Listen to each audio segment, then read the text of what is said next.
Nice to meet you. Good afternoon, everyone. Afternoon.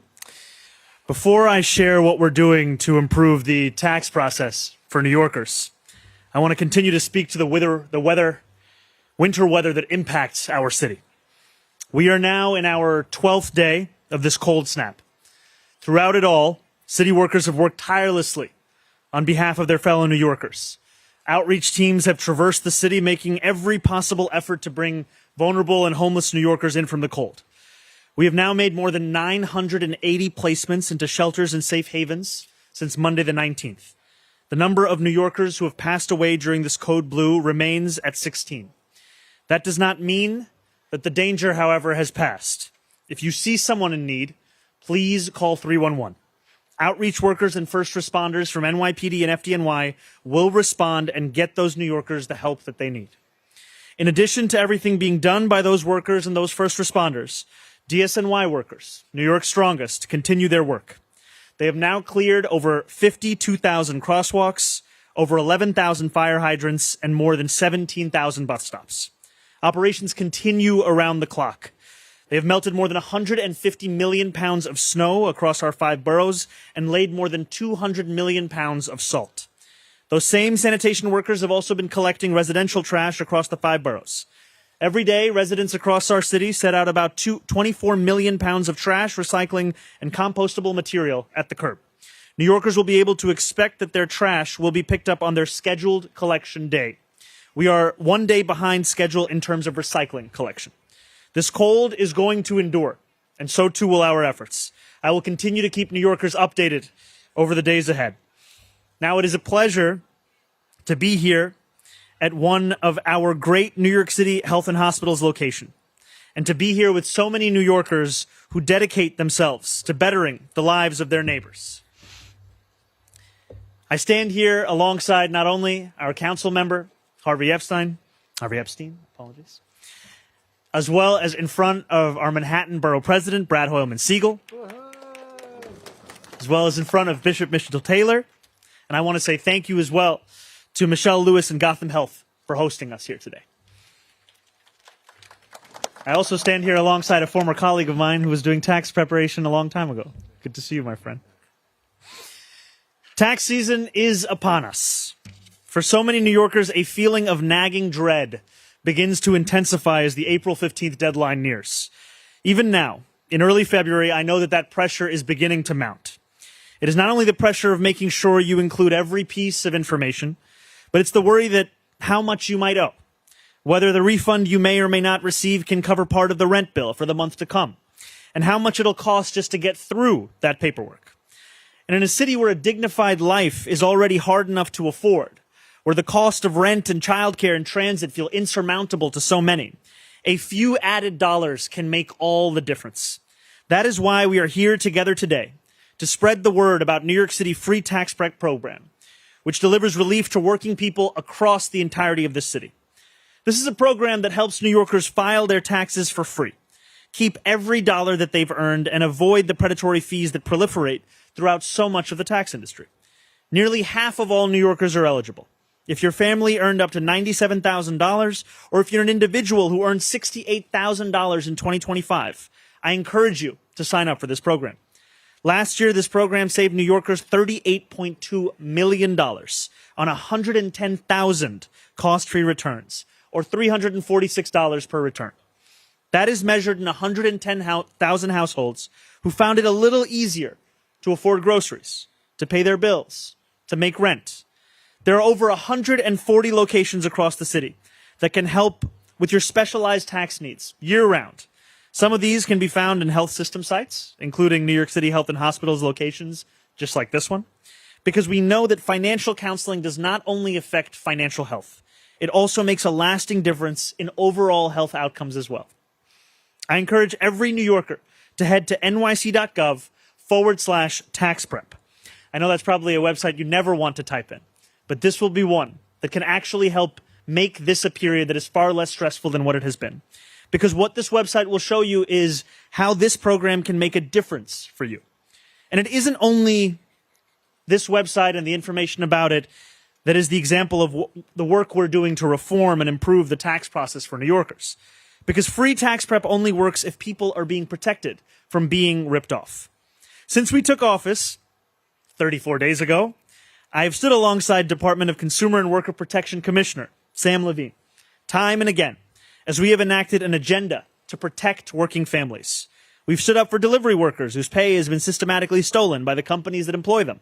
We've targeted junk fees that bloat New Yorkers' rent payments, gym memberships, concert tickets, hotel costs, created a citywide junk fee task force, and gone after the subscription tricks and traps, leaking money from your accounts.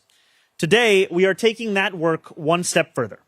As part of our push to make the tax process easier and more transparent, DCWP will crack down on the exorbitant charges and deceptive practices that too often define the paid tax industry. DCWP will lead an aggressive citywide enforcement program, inspecting in-person tax preparation locations and sending warnings as well to tax preparers, so we can put a stop to the unfair fees and sketchy loans fleecing honest New Yorkers. There are many honest accountants in this city. A few of them are actually my friends. They serve their clients with integrity.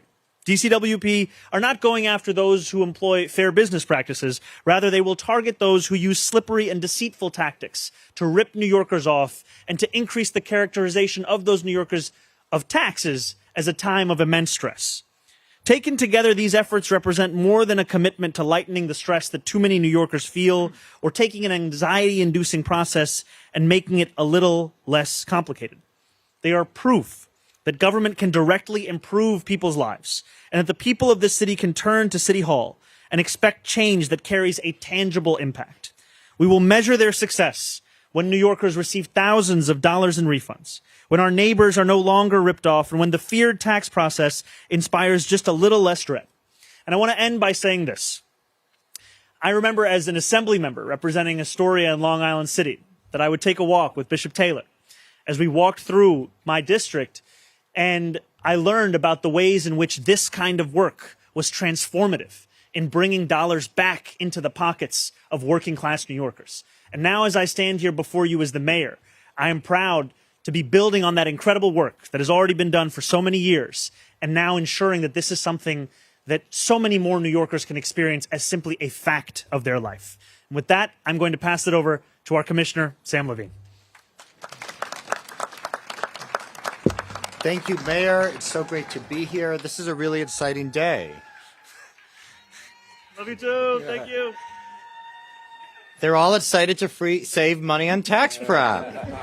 Every year, the typical New Yorker pays about $377 we're projecting this year in fees just to file their taxes.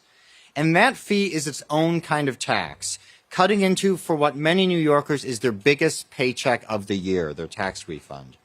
And this year, with the Trump administration having shut down the direct file option, New Yorkers could face even higher costs just to claim money they've already earned. The initiative we're announcing today protects New Yorkers from the shadow tax hike. Here with our partner, Health and Hospitals, we're excited to kick off the NYC Free Tax Prep program to help New Yorkers get their full refund for free.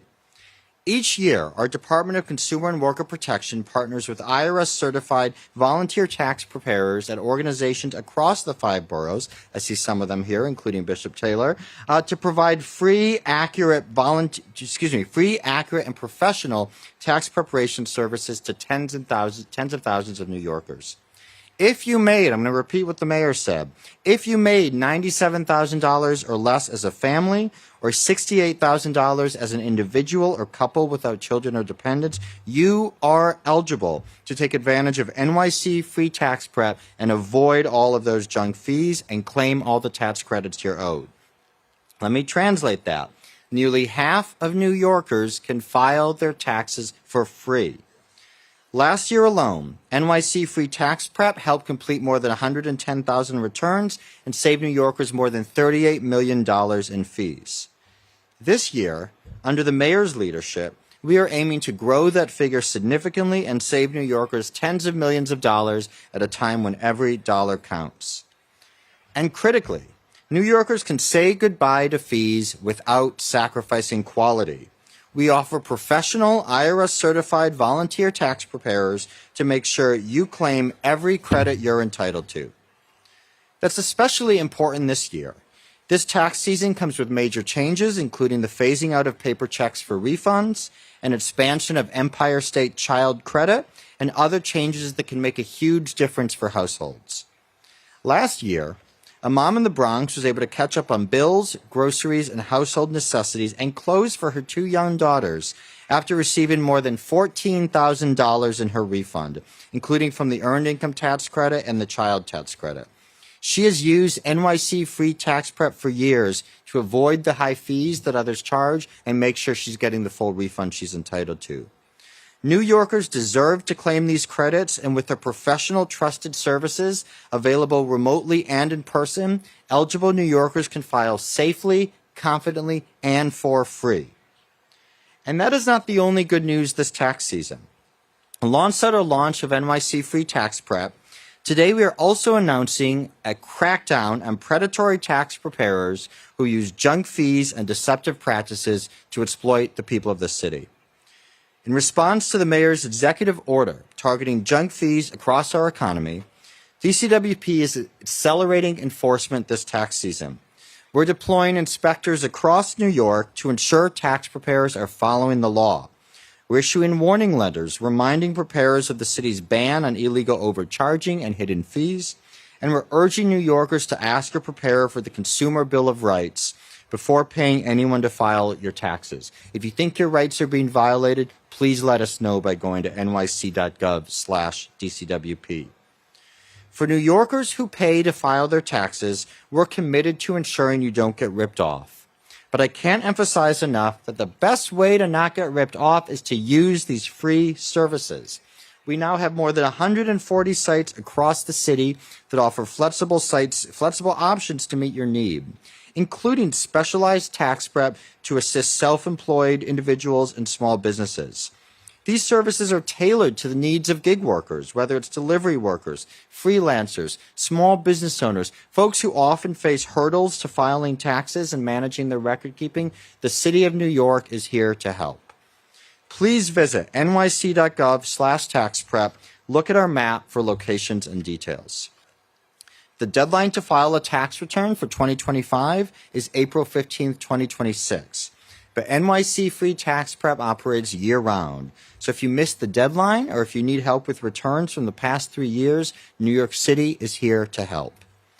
This is what affordability looks like in practice. Fewer junk fees, exceptional public services, and more money in New Yorkers' pockets. Now to tell you more about this exciting program, it's my honor to introduce our Chief Population Health Officer, Dr. Nicola Davis.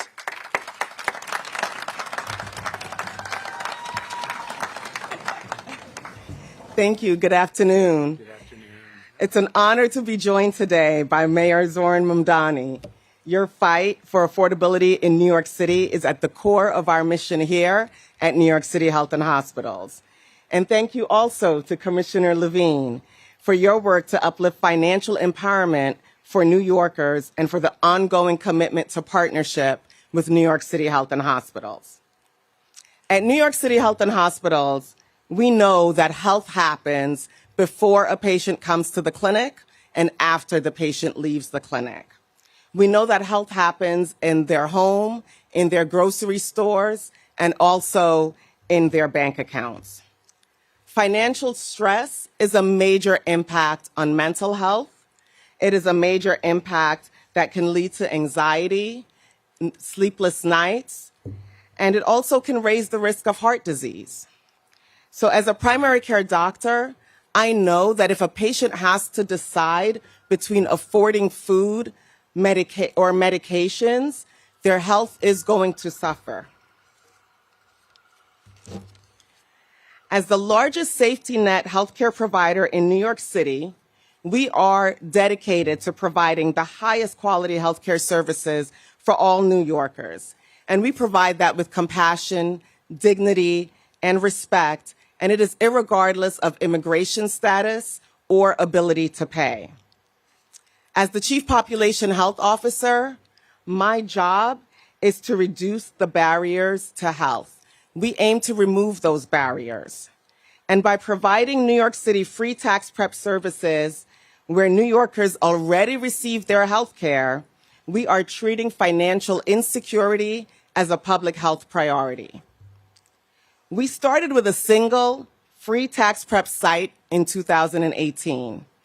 I am so proud to share that we have scaled this partnership with New York City Free Tax Prep to 15 locations across our health system. Thank you in particular to one of those 15 sites, which is Gouverneur, for holding this event today and ensuring access to New York City free tax prep services for communities in the Lower East Side. We aren't just a hospital system. We are a community anchor, and we can't do this work alone.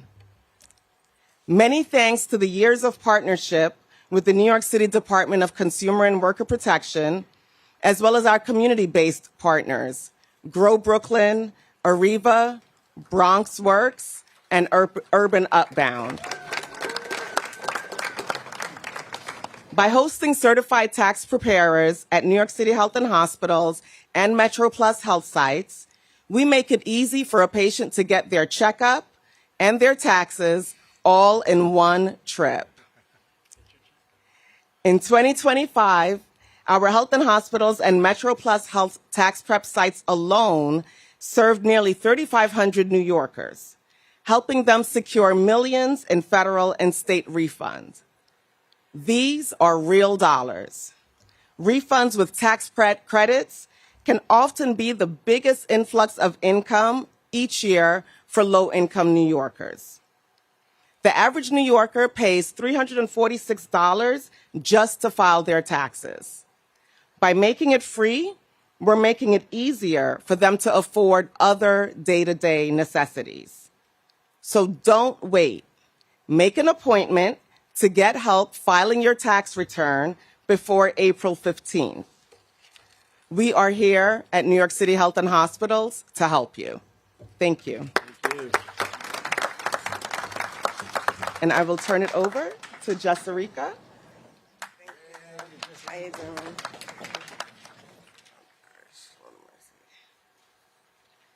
How you doing? My name is Jessarica Preem.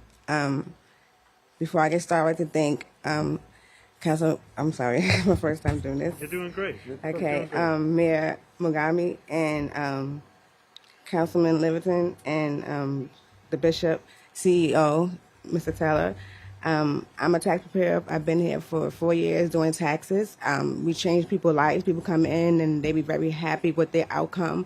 And they be like, how much you charge? I'll say, we don't charge, it's free. We're a nonprofit organization, you know, so they always ask me, like, how much? I'm like, it's free. They'd be surprised. But I love working with the company. We've been growing big numbers for a long time now. The company's been around for like 20 years. I even try to bring my family in so they can do their taxes. They was calling me around the tax time, like, is it time to time? Not yet, it's almost there. But I'm just so happy to be part of this organization and to be part of this and make a difference in the community. Thank you so much.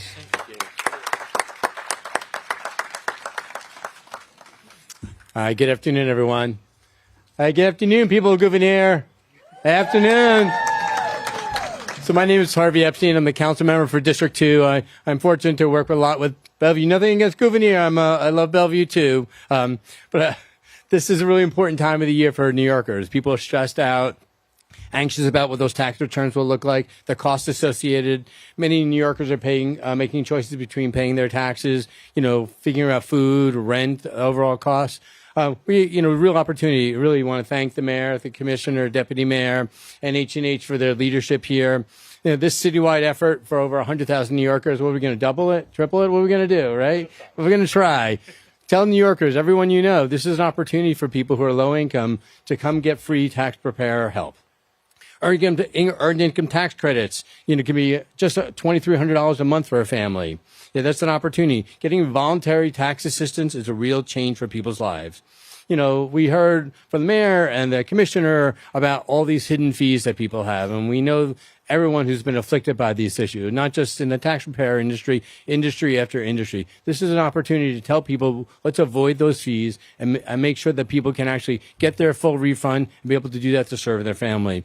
We know people are struggling. I know the mayor talked earlier about the weather, but it affects costs too, because energy costs go up, electric costs go up, utilities are rising every single day. If we help people put a little more money in their pocket, that'll make New Yorkers' lives a little better.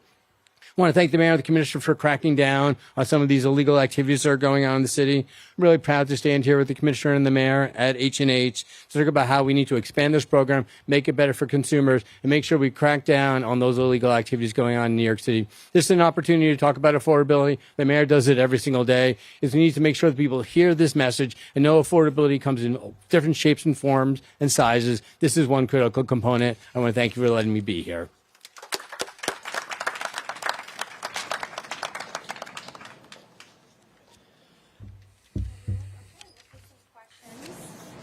Two questions about the program first.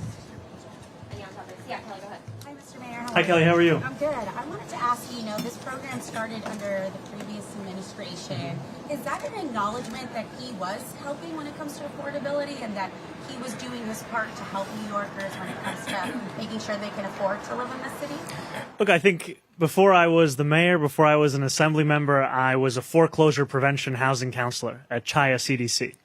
And when I was at Chaya, with a few of my colleagues who are here today, one of my fondest recollections was the many different services that were provided, and tax prep was one of those services. And I think that we are proud of this city's history in the way in which it has stepped up to help working people. We know, however, that there is far more work to be done. This continues to be the most expensive city in the United States of America. And we know that while we are proud of having served 110,000 households in the previous iteration of this, about half of New Yorkers are eligible for this. So that means there are still far more New Yorkers across the 5 boroughs who have yet to hear about this. And I think, as you were saying in your own work, the initial response is surely this can't be free. For many New Yorkers, it feels as if this is the scam, when in reality, the scam has been the many fees that they've been forced to pay time and time again. So I think it's our job to utilize every single tool that we have. And I am thankful that we have with us here civic leaders, religious leaders, political leaders, healthcare leaders who can help us to share this across the 5 boroughs. There's a special election. You supported candidate Diana Moreno. How are you feeling about somebody else taking your seat? And do you feel if she wins, it's great political capital when it comes to your ability to support candidates in races? I am very proud to be supporting Diana Moreno and supporting her record of having fought for workers' rights, for immigrants, also for focusing on the need for universal childcare across the city. And, Astoria and Long Island City hold a very special place in my heart. And I think that she is exactly the right person to continue that legacy of fighting for working people. Any other questions about the program? Yeah, go ahead. For New Yorkers that don't have a bank account, and now it's paperless, how will they get that money and can they turn it into cash? So our city also helps New Yorkers with setting up those bank accounts. We want to be there for New Yorkers at multiple steps of the process. I'm going to have the commissioner just add a few points on that. I believe that there is also an option in order to get checks. I'm looking for our folks in the back, but I believe if you work with NYC Free Tax Prep, and I see Bishop Taylor nodding, and he's really the authority on this, we can, notwithstanding the federal policy, we can work with New Yorkers to get them checks. All right. Other questions? Yeah, Morgan. Hi, Mr. Mayor. Hi, Morgan. How are you? I'm good, thank you. I just wanted to get your take on the, I know you said yesterday about the sanctuary, President Donald Trump's deadline for sanctuary cities, pulling federal funding. Have you spoken with the president on this issue? So I keep the conversations between the president and myself private. What I will tell you, however, is I've been very clear on the fact that our city's values, our city's laws, those are not bargaining chips. We will stand up and we will defend them. And I think too often, frankly, the conversation around sanctuary city policies, it does not acknowledge the fact that these are policies in place to keep New Yorkers safe. We often hear the justification of public safety as to why these policies should be attacked, when in fact these are policies that used to be defended by Republicans and Democrats for decades. And so I'm proud to defend these policies, and I'm proud to also make clear to New Yorkers that we will defend you no matter where you were born, no matter which borough you call home, no matter where you come from, because you're a New Yorker. And that applies to the services that we're speaking about and also just our stance in general. Separately, on the $12 billion budget gap, Governor Kathy Hochul last week said the city comptroller should have been a watchdog in this issue. Have you rethought your endorsement of Brad Lander in his congressional race, considering he didn't raise more alarm bells to you about this $12 billion budget deficit? I continue to be proud of my endorsement of former Controller Brad Lander. I think that he is exactly the kind of person who should continue to be a leader in this city. And what I will say is that time and again, you could find, whether it be journalists like those who are in this room or the past controller's reports, there were a number of clear and public citations of the city's fiscal straits. What there wasn't, however, is City Hall's acknowledgement of that. And so while we came into office expecting to see difficult financial conditions, what we did not expect to see was that these estimates were very much the ones that we would be in line with. Go ahead. Hi, Mayor. How you doing, sir? How you doing? You met with Jabez's family last night and made a number of promises on social media last night. I wanted to follow up on those. First and foremost, and I do have two questions, but I'll ask them one at a time. Thank you. Have you seen the body camera footage that we will all see later today, according to your promise, and what do you think of it? So I'll just first address this at large, then I'll go into some of your specific questions. So over the weekend, as you said, I spoke with the Chakraborty family and I visited Jabez in the hospital. And there is no family should have to endure this kind of pain. Jabez has lived with schizophrenia for many years, and this situation underscores just how urgently we need a different and more effective mental health response system that will be safer for New Yorkers who struggle with mental health concerns, for their families, and for police officers. Jabez needs mental health treatment, not criminal prosecution by a district attorney. And that is why I proposed creating a Department of Community Safety to build a mental health system rooted in prevention, in sustained care, in real crisis response, so officers no longer have to handle these situations alone. While we have been developing this implementation plan, I have told my administration to speed up this work. An NYPD investigation into this incident is underway, and as you said, my administration will be releasing the body-worn camera footage from the first responding officers later today. And I've seen that footage, and shortly New Yorkers will be able to themselves. Your second question, yeah. Follow up, sir. You said you would now expedite the implementation of the Department of Community Safety. When it comes to crisis response, under your new Department of Community Safety, there's a call, someone with a knife, mental health condition. What does that look like as far as a response in your Department of Community Safety? So we are actively exploring many policy options with the North Star of keeping everyone safe. That includes the affected individual, the family, police officers, any other responding city personnel. And what these policy options include are various co-response models involving teams of behavioral health specialists, peer experts, and of course police, so that they can intervene when the need arises. As I've said, when there is a violent situation, such as with a weapon, NYPD will be on the scene. Thanks, Henry. Other questions? Yeah, so Haley and Josie. Two questions. On the police shooting from last month, the Chakraborty family said that police asked them immigration-related questions and seized their phones while responding to the 911 call. And while responding to the 911 call and their son. Have you confirmed that they were actually asked those immigration-related questions, and why would police be doing that? So that investigation is underway. I'll have more to share when it's finished. Later today, for timing on that? No, that investigation continues. Later today is the release of the body camera footage. Got it. And then the second one, you said in your statement last night that you wanted to build the Department of Community Safety so police aren't responding to crises alone. Your campaign plan for DCS says that you want to end co-response teams. Can you provide clarity on what the teams responding to mental health calls will actually look like? And will co-response teams with police and mental health workers play any role? So as I've said, when there is a violent situation, such as with a weapon, NYPD will be on the scene. And the North Star that we are building towards is one where every single person is safe. That includes the affected individual, that includes the family, that includes police officers, and that includes additional city personnel who are responding. This continues to be a focus for me because we know that our current response system is not one that is setting our city up for success. It is one that deeply needs to be changed, and that is exactly what we're focused on. Thank you. One or two more. Josie and then NJ. Go ahead. Hi, Mayor. Hey, Justin, how are you? The Chakraborty family put out a statement in response to yours last week, saying that they were really hurt by your applauding of the NYPD officers who responded to that. Do you regret putting out that statement, as you've now obviously changed course? And then my second question, you said you want to speed up creating this department. What avenues are you looking to do so through? Is it primarily through this legislation, or are there other avenues, and if so, what are they? Okay.